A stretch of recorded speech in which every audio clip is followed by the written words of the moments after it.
and we're just a Midwest family helping adopt a homeless man. One of the things that was in today's sermon at church was the preacher said 3 things we should do. Number 1, feed the homeless. Number 2, give the homeless a place to live. And number 3, help the homeless with compassion. We here in the Midwest have taken it to a new level.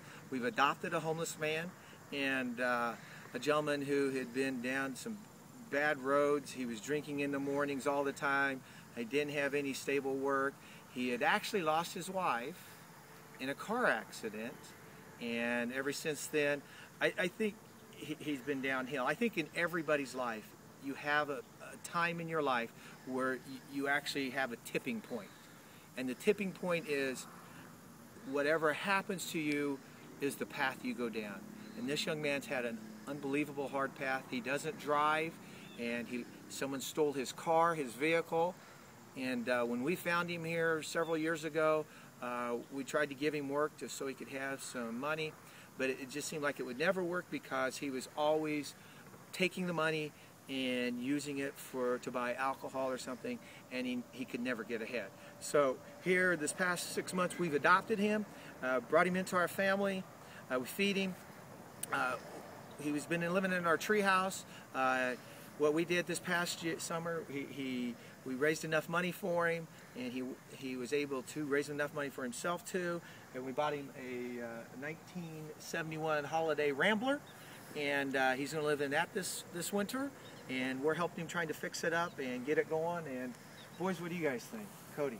It's going to be real nice for him to have somewhere to live, since he hasn't had somewhere to live in such a long period of time, so it'll be good for him. And Seth has always been there kind of helping out, taking food out to him and everything. What we try to do is have one of the boys go out there and chit-chat with him. What did he say to you this morning when you took out? I was like, how's it going? And he was like, this is going good. Just happy because we have food. So that's the compassion part that we're talking about.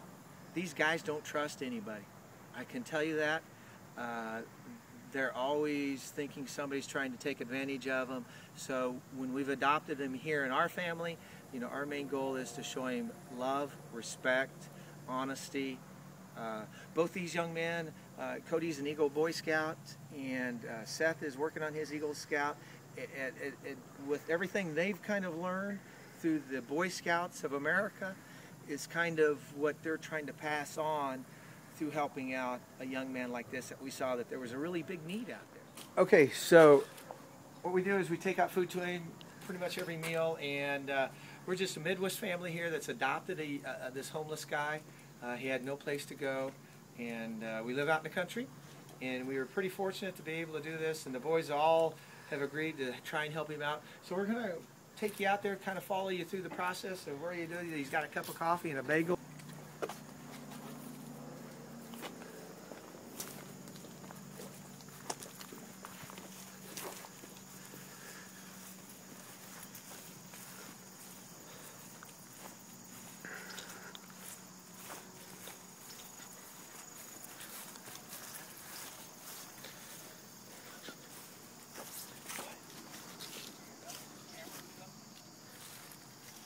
Right.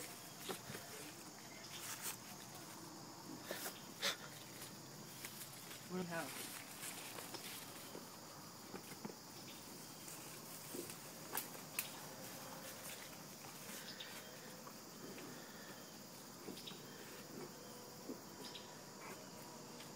Hey.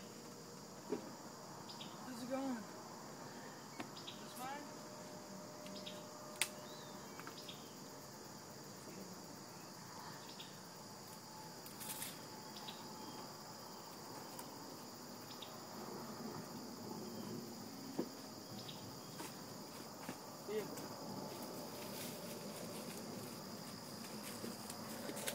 Okay, right now we're driving to the place where he was staying at, where we kind of pulled him out of. He was there since he moved up there to the treehouse, and it's this barn right over here. This is where he was at.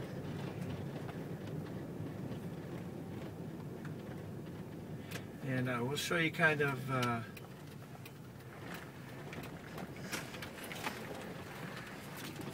how he kind of lives, what he does.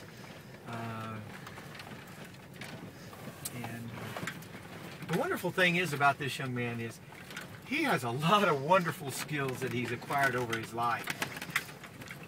You know, just an unbelievable great story. You know, we were chit-chatting with him the other day on some of the things he's did, and he says he was down in, where was it, guys? Houston, Texas? Yeah, Houston. He was Houston, Texas, working on one of the skyscrapers down there as an iron worker. He said he'd also been up on TV towers helping out doing iron work. So, I mean, the young man has a lot, he's in the mid-50s, late 50s, has a lot of wonderful skills, but you know what? Society's dealt him some pretty tough hands.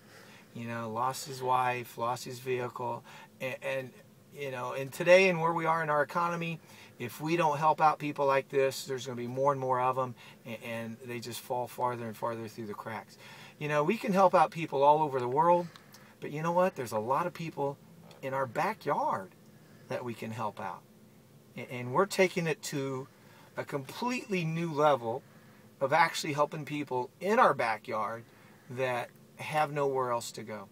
So here, we're going to walk in here. We just drove down and checking out this barn where he was living. So give you an idea of where he came from. And, you know, his kind of his past. He's a very, very, as Cody was saying, he has a lot of pride. And he really doesn't want nothing. He would not ask anybody to help him out. He has that much pride. He doesn't want no help. So we have to really help him understand and try and do the best we can. So here we go. We're going to go inside here.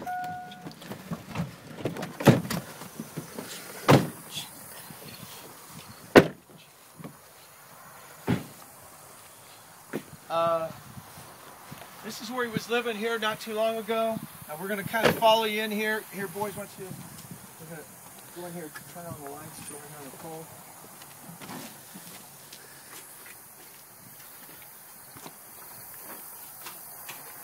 As you kind of see, the young man, he likes what? Likes Coke. He likes Coke, Cody says, and he does, but you know, he's not very, cleanliness isn't one of his big things that he worries about. And Seth is going to show you over here his bed that he's been sleeping on for,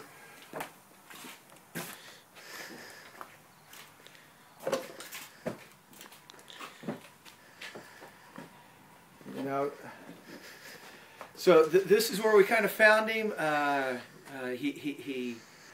You know, this is where he would stay at all the time. But what we're trying to do is give him another step up in life, help him out. We've adopted him. We get him good food. My wife sees him as almost as an adopted, you know, person into our life.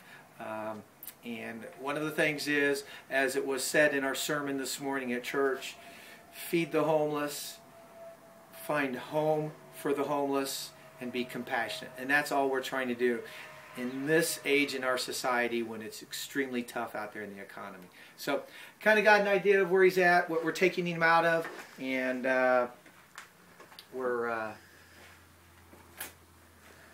so the next story is hopefully we'll have a wonderful little place where he can live through the winter. I don't know what's going to happen after the winter, but my main goal for this young man is to get him through the winter months here in the Midwest and try and get him to springtime, and we'll see what happens there. I'm not for sure. You know, see where he wants to do, trying to help him out with his goals that he has. But he's very difficult to chit-chat with. He's a real reclusive person. We've had family services out here to kind of evaluate him too, and they said there's people like this all over. So we've adopted him, and we're a Midwest family, and just hope a lot of people can help out there. This is where the young man that we adopted, he's homeless. He's been homeless for 6 years. We adopted him 6 months ago, and this is where he is living with us this past 6 months during the summer. It's a pretty nice tree house I had built. Come on up here, I'll show it to you. as you